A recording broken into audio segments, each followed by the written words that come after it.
Kalau mau jadi advokat tujuannya biar dapat duit, Oke. itu celaka deh, Prof. Oke, selamat sore.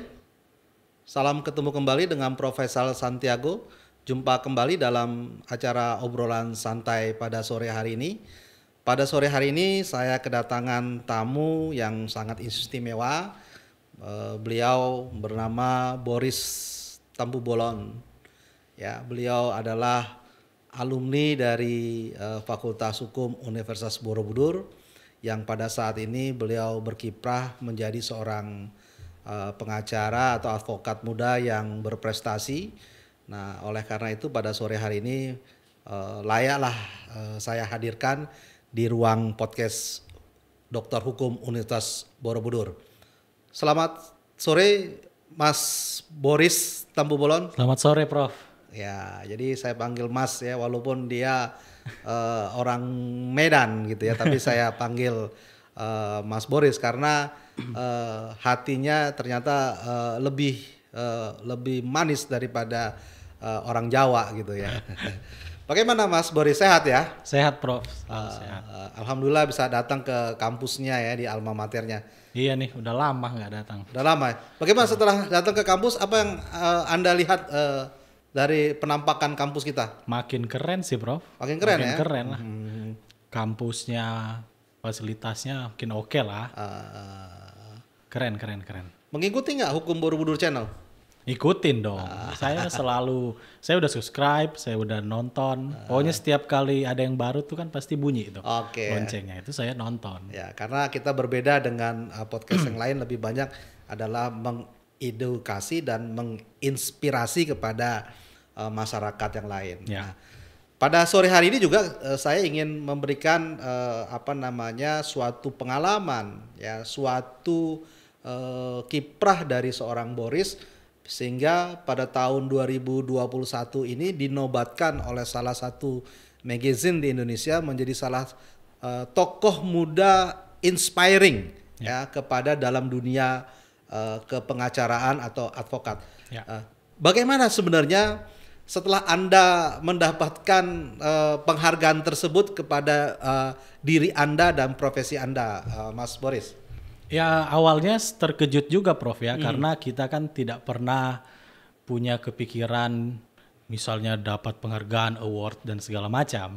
Ya kita bekerja tulus, bekerja jujur, profesional. Ternyata itu dinilai oleh mereka, dilihat, dipantau, di tracking, sehingga tim juri dari majalah ini akhirnya memutuskan memberikan saya penghargaan Inspiring Lawyer and Leadership Award ke saya. Nah, inilah sebenarnya juga yang menginspiring saya, kenapa saya mengundang Anda. Begini, karena kalau saya mengajar ya, saya mengajar di program S1 dan mahasiswa saya tanya nanti setelah lulus mau jadi apa, apakah pengen jadi hakim, jadi jaksa, atau jadi notaris dan lain sebagainya. Ternyata hampir sebagian besar mereka mengacungkan tangannya adalah menjadi seorang advokat. Ya. Bagaimana Anda melihat profesi advokat yang saat ini Anda sedang geluti atau Anda sedang jalani? Oke. Jadi profesi advokat ini sebetulnya ngeri-ngeri sedap, Bro. Oh, oke. Tapi menurut saya mungkin ya itu kembali lagi kepada niat si orang tersebut atau si mahasiswa ini. Mau jadi advokat tuh mau ngapain dulu? Oke. Gitu loh. Saya selalu percaya, Prof, kerjaan apapun atau profesi apa yang kita pilih itu akan bisa mendatangkan kebaikan, mendatangkan rezeki dan kemanfaatan bagi semua orang. Oke. Tinggal tergantung niat, tujuan kita itu harus benar dulu nih di awal. Kalau mau jadi advokat tujuannya biar dapat duit, Oke. itu celaka deh, Prof. Termasuk profesi apapun, mau jadi dokter tapi tujuannya duit, mau jadi pengusaha duit, mau jadi pejabat duit, yaitu celaka deh. Tujuannya utama harus bagaimana kita ini bisa bermanfaat bagi orang banyak. Baik. Kalau kita bermanfaat, orang kenal kita, orang tahu kita, orang merasa senang dengan pelayanan kita, itu rezeki, duit itu datang sendiri, Prof. Jadi kalau kita ngejar duit, itu nggak kekejar. Duit itu kakinya 10, kita cuma 2. Tapi bikin duit yang ngejar kita. Caranya apa? Kerja jujur, profesional, kerja yang benar. Itu pasti rezeki yang akan datang. Kita duduk aja, rezeki yang datang. Tapi balik lagi, Prof, rezeki itu atau duit itu bukan tujuan, itu akibat. Akibat dari kita profesional, kita bekerja benar, kita niat baik, niat mulia, bantu masyarakat. Akibatnya rezeki itu datang. Bukan tujuan uang itu, tapi itu akibat dari kita benar. Gitu. Ya, saya sering mengatakan kerja ikhlas. Ya. Kata kuncinya ada ikhlas. Tentu ikhlas itu tinggal kita mendefinisikan. Yes. Tadi sudah Boris sudah mengatakan ya kita harus kerja dengan baik, kerja jujur, tidak berpihak dan lain sebagainya. Nah, saya ketahui Boris dari kuliah sampai lulus, memang saya perhatikan track recordnya sudah benar. Ya, kenapa saya katakan track recordnya benar? Sebelum terjun secara mandiri, saya tahu Boris aktif di LBH. Ya. LBH di Bank Hotma, ya, Bank Hotma Sitompul, ya. Bagaimana Anda melihat? Apakah memang disitulah tempat kita mengasah, ya, setelah kita lulus kuliah, kita mengasah keterampilan kita, pengetahuan kita, ya, untuk membela kebenaran kita sebagai seorang penegak hukum di lembaga bantuan hukum. Bagaimana Mas Boris melihat seperti itu? Apakah memang seperti itu? Ya, kalau saya, Prof, menurut saya harusnya seperti itu. Karena bicara lawyer, praktisi hukum, itu kan berarti kita berpraktek. Ya. Yang kita dapat di kuliah itu harus ditambah juga dengan ilmu praktek. Ya. Nah, praktek ini kita bisa dapatkan dari yaitu pengalaman bekerja di kantor hukum. Nah, saya memilih LBH karena memang saya fokus untuk menjadi lawyer di bidang litigasi, Prof. Nah, di LBH itu kan banyak perkara-perkara litigasi. Nah, kemudian selain itu, di situ juga kita mengasah kepekaan kita terhadap orang-orang kecil, Prof. Orang-orang miskin yang sulit mendapat keadilan, sulit mengakses lawyer, itu kita yang bantu. Dan mereka kita bantu secara gratis. Jadi selain kita mengasah ilmu praktek, kita juga dilatih kepekaan kita untuk selalu berpihak atau memperhatikan orang-orang yang kecil yang kena masalah hukum. Nah, secara tidak langsung itu membentuk mental begini, Prof. Orang miskin yang datang, orang kecil yang datang, itu kita bela mati-matian tanpa dibayar. Itu jadi etos kerja, Prof. Sehingga di kemudian hari ketika kita membuka kantor yang profesional, itu sudah standarnya udah tinggi. Kasarnya orang yang tidak mampu aja kita belain standarnya begini tinggi, apalagi nanti besok kita dibayar, waduh lebih tinggi lagi. Itu membuat etos kerja, membuat standar kita jadi tinggi. Karena dari awal itu yang kata Prof tadi, kerja ikhlas.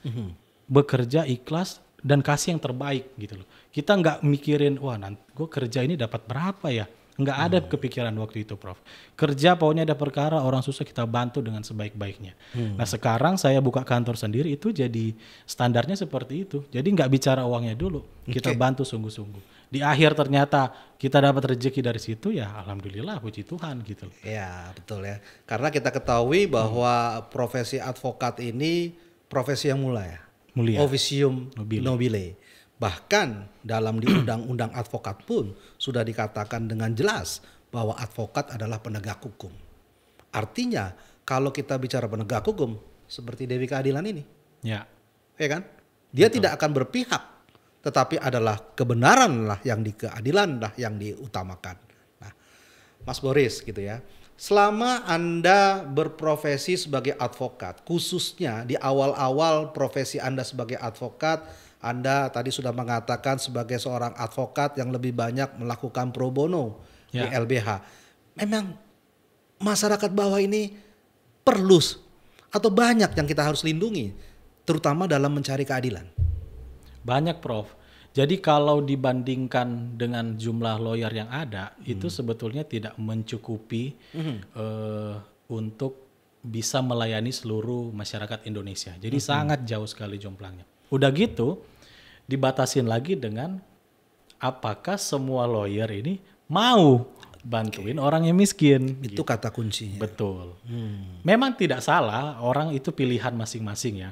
Tapi kan kalau ditanya, balik lagi ke pertanyaan tadi, apakah semua mau? Saya sih tidak yakin semua mau. Meskipun di undang-undang ada semacam ya kewajiban kita untuk membantu pro bono cuma-cuma kepada orang miskin. Tapi kan nggak kita lakukan juga nggak apa-apa, gitulah simpelnya. Tapi saya memilih Prof ya untuk bisa membantu masyarakat miskin, dan saya bersyukur ditempatkan di lingkungan atau kumpulan lawyer yang sama gitu, sevisi semisi. Kita ini juga selain bela orang-orang yang ada duit, kita juga harus taruh hati kita ke orang miskin gitu.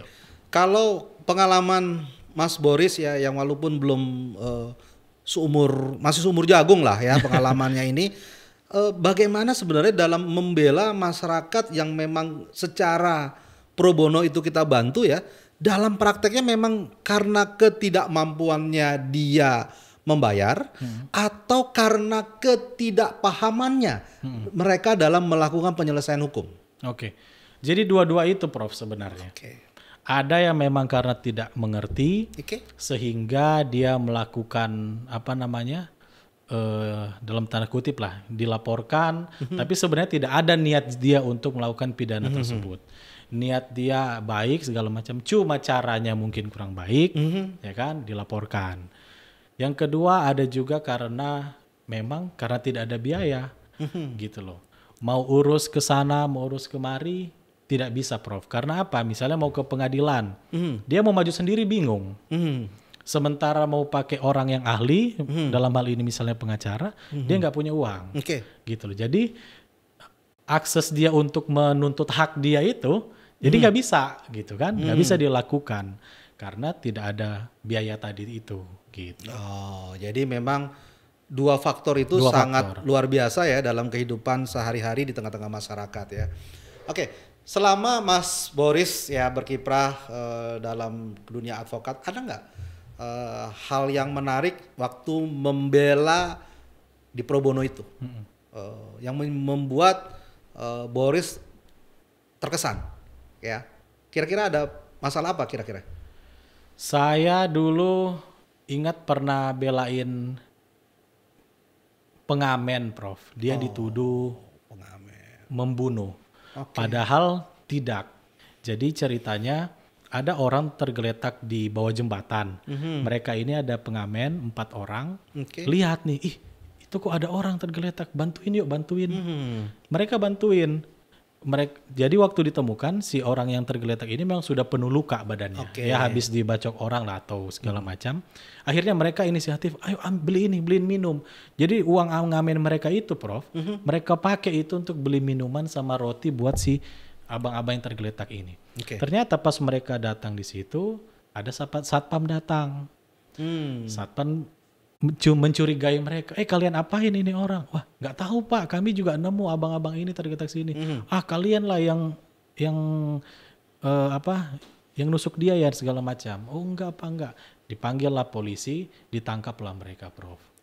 Akhirnya keluarganya datang, kami belain cuma-cuma, dan ya alhamdulillah puji Tuhan bebas karena pada akhirnya kami bisa menemukan si pelaku sesungguhnya, dan dia bersaksi di situ. Gitu. Jadi akhirnya dia anak-anak ini diputus bebas gitu. Paling tidak itu akhirnya menjadi suatu motivasi untuk menjadi seorang penegak hukum, yaitu dalam profesi advokat lebih baik. Sekarang tentu setelah melalui LBH ya dan sebagainya, saya perhatikan Anda sudah membuka kantor sendiri secara profesional, suatu firma hukum ya, Boris dengan teman-temannya, dan saya lihat kiprahnya luar biasa sehingga Anda mendapatkan award menjadi tokoh yang sangat inspiring dalam advokat muda. Nah, bagaimana Boris melihat penegakan hukum saat ini yang dilakukan oleh profesi advokat dalam ranah memang untuk penegakan hukum di Indonesia? Ya, kalau saya melihatnya begini Prof, secara aturan mungkin sudah baik. Cuma saya lebih concern kepada pribadinya, ke orang-orangnya. Memang sulit menjangkau yang namanya kepribadian karakter orang ya. Itu kan semua tergantung dari nilai, keyakinan, apa yang dia anut gitu loh. Karena kalau misalnya profesi advokat itu dijalankan oleh orang yang katakanlah kurang baik etika, moralnya dan segala macamnya, ya jadi rusak juga profesi ini. Masyarakat akan mengeneralisir, oh berarti profesi pengacara tuh memang nggak bener nih, karena mungkin pernah lihat 1-2 orang gitu kan. Misalnya juga ada praktek-praktek korupsi gitu kan. Nah itu juga kan jadi digeneralisir, oh ini pengacara nih suka nyuap nih dan segala macam. Ya saya tidak menafikan ada, karena buktinya ada juga yang ditangkap. Tapi saya percaya bahwa masih banyak kok yang benar, yang bersih, yang menjalankan tugas profesi dengan lurus, dengan megang etika, moral, hukum. Itu masih banyak, Prof. Cuma yang saya concern adalah tolonglah kita ini jaga profesi ini agar dianggap benar jadi mulia lagi gitu loh. Dan kemudian masyarakat pun jadi percaya, proses penegakan hukum pun bisa berjalan dengan baik, penegak hukum yang lain pun jadi respect sama pengacara. Kalau kitanya kurang ajar kan penegak hukum yang lain kan males. Aduh, lu juga modelnya begini. Jadi memang harus dari kitanya pelan-pelan membangun. Ya saya menghimbau lah generasi muda ini kita momennya agar semakin hari profesi ini bisa lebih baik lagi.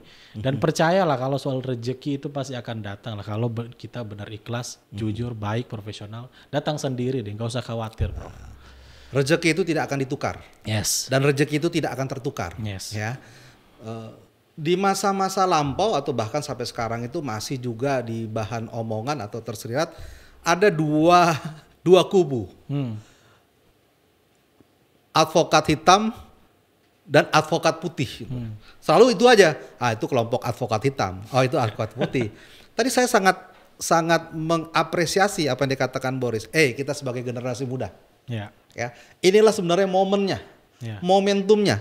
Kita sebagai seorang penegak hukum yang berprofesi sebagai advokat untuk menjalankan pekerjaan kita secara profesional. Saya sangat mendukung apa yang tadi di-statementkan oleh Pak Boris gitu ya. Jadi jangan lagi kita mendengar lagi itu advokat hitam. Tapi bagaimana itu advokat adalah advokat yang benar-benar profesi yang officium nobile. Ya. Mas Boris, beberapa waktu yang lalu ada statement dari pejabat negara mengatakan perguruan tinggi bertanggung jawab. Perguruan tinggi bertanggung jawab karena masih banyaknya para pelaku tindak pidana korupsi. Ya, hukumannya sudah tinggi, undang-undangnya pun sudah ketat sedemikian rupa. Lalu ada statement yang mengatakan seperti itu. Ya, perguruan tinggi harus bertanggung jawab gitu ya. Nah, sekarang tadi seperti apa yang statement di tadi dalam. Kalau sudah di lapangan dia menjalankan profesinya, bergaul dengan lingkungan masyarakat, dengan klien, dengan pemberi pekerjaan yang sifatnya memang bukan untuk menegakkan keadilan, itu bisa rusak. Ya. Nah, kira-kira dengan statementnya seperti itu, kira-kira Anda sepakat tidak? Enggak lah, saya enggak sepakat, Prof. Karena sebetulnya tugas untuk yaitu tadi yang saya bilang, bukan tugas ya, tapi lebih kepada sebetulnya kesadaran diri sendiri lagi, Prof. Kita udah berbusa juga ngomongin jangan korupsi, tapi kalau kita nggak mengamalkan atau nggak dengar, nggak melakukan itu, korupsi juga. Kalau saya, Prof, ya, secara pribadi saya selalu berpegang pada firman Allah, Prof. Bagi saya itu sesuatu yang dilarang oleh agama, kemudian hukum juga melarang, jadi saya menghindari praktek-praktek korupsi tersebut. Saya sangat mengutamakan memang kita debat intelektual kalau di pengadilan, gitu loh. Jadi tidak ada urusan yang lain-lain. Saya 4 tahun kuliah belajar ya biar bisa berdebat di pengadilan, intelektual kita di sini. Kalau ujung-ujungnya cuma soal ngasih-ngasih duit, ngapain saya kuliah, Prof? Nggak perlu. Iya kan, nggak perlu.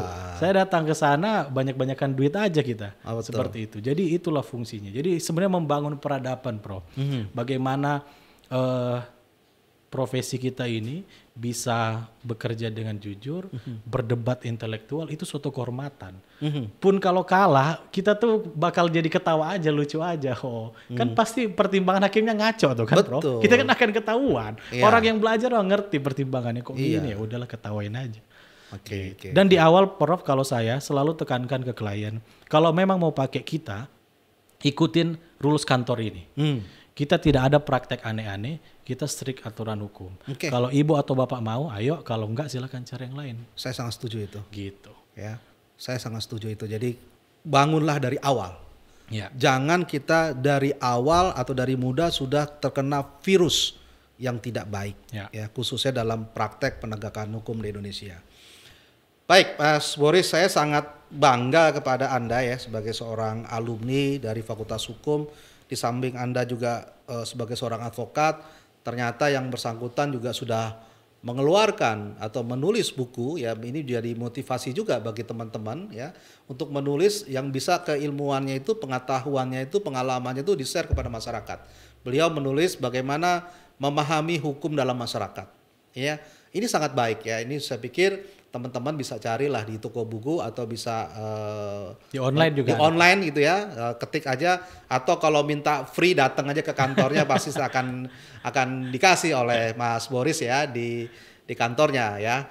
Baik, Mas Boris, apa yang misalkan yang pengen Mas Boris kemukakan ya kepada generasi muda sekarang ini, khususnya adik-adik kita yang lagi kuliah S1, setelah lulus ingin menjadi seorang advokat, apa benar yang harus dilakukan atau kiat-kiat apa yang harus dijalankan? Jadi buat teman-teman, kiat-kiatnya yang pertama adalah harus belajar dengan sungguh-sungguh. Karena modal utama kita dalam hidup ini tuh ilmu, Prof. Itu harus belajar sungguh-sungguh. Mau belajar hukum, mau jadi pengacara, belajar sungguh-sungguh. Kemudian yang kedua adalah perbanyak pengalaman, skill, ya kan? Jadi maganglah atau bekerjalah di tempat atau di kantor yang kamu yakin ini akan memberikan kamu pengalaman atau skill yang banyak. Jadi kalau misalnya ada 2 kantor, satu nih gajinya gede, tapi sebetulnya nggak ngapa-ngapain di kantor situ, gaji buta aja. Sementara yang satu gajinya mungkin pas-pasan aja. Tapi kamu tahu di dalam situ banyak sekali perkara dan kamu bisa banyak belajar. Maka menurut saya pilihlah yang kedua ini. Yang ngasih kamu ilmu praktek yang banyak. Itu modal. Yang kedua adalah, yang ketiga adalah niat, Prof. Niat kita menjadi pengacara, menjadi advokat itu adalah memang mau bermanfaat bagi orang. Bukan niat semata-mata mau jadi kaya, mau jadi yang lain-lain. Tapi mau jadi berguna bagi masyarakat. Artinya niatnya mulia. Yang selanjutnya adalah ya selalu andalkan yang maha kuasa, andalkan Tuhan, andalkan Allah. Rezeki semua itu di tangan dia. Dia bilang jadi, dia bilang enggak. Nah ketika kita mengandalkan Tuhan, Prof, kita nggak ada lagi tuh mengandalkan manusia. Jadi kalau ada klien datang mau, Pak saya bisa kasih berapa aja asal Bapak begini. Enggak, rezeki saya bukan dari kamu, rezeki saya dari Tuhan. Kamu pergi. Kalau mau pakai kita ikutin aturan kita. Kalau enggak pergi sana. Gitu. Kalau orang nggak pegang Tuhan, Prof, klien ngomong begitu dia pasti waduh duit nih ya kan. Tapi kalau kita sudah bergantung sama Tuhan, sama Allah, rezeki kita gantungan sama dia, mau siapa yang datang nggak peduli. Karena rezeki kita bukan dari pekerjaan, bukan dari klien, tapi dari Tuhan. Gitu. Itu kiat yang harus diperhatikan oleh adik-adik teman-teman yang sedang kuliah S1 ya. Ini luar biasa apa yang dikatakan oleh Pak Boris Tampu-Bolon atau dikatakan oleh Mas Boris. Terakhir Mas, apakah profesi advokat ini secara ekonomi menjanjikan bagi lulusan sarjana hukum? Bagi yang pinter, bagi yang belajar sungguh-sungguh, yang kuliah benar, yang kerja benar, menjanjikan, Prof. Tapi kalau yang kuliah asal-asalan nggak benar, jangan harap deh. Pasti nggak akan maju, mau profesi apapun. Jadi tukang bangunan juga pasti juga di bawah. Tapi yang jelas sudah ada statement bagi teman-teman yang kuliah sarjana hukum, begitu lulus profesi advokat adalah menjanjikan. Karena kita lihat seorang advokat yang baik adalah seorang advokat yang selalu memegang aturan dan selalu menjunjung tinggi rasa kehormatan dan selalu mengatakan bahwa profesi advokat itu adalah officium nobile. Terima kasih Mas Boris yang sore hari ini menyempatkan diri datang ke kampus ya, paling tidak nostalgia waktu kuliah dulu gitu ya. Tapi sayang pada hari ini kondisi masih kuliahnya offline, yang sekarang ini lebih banyak online, jadi tidak ketemu dengan adik-adik juniornya. Tapi paling tidak dengan menutup YouTube channel Borobudur Hukum Channel akan menjadi inspiring bagi mereka semua untuk berkiprah menjadi lebih baik. Terima kasih, sampai ketemu dalam obrolan sore berikutnya. Sehat selalu.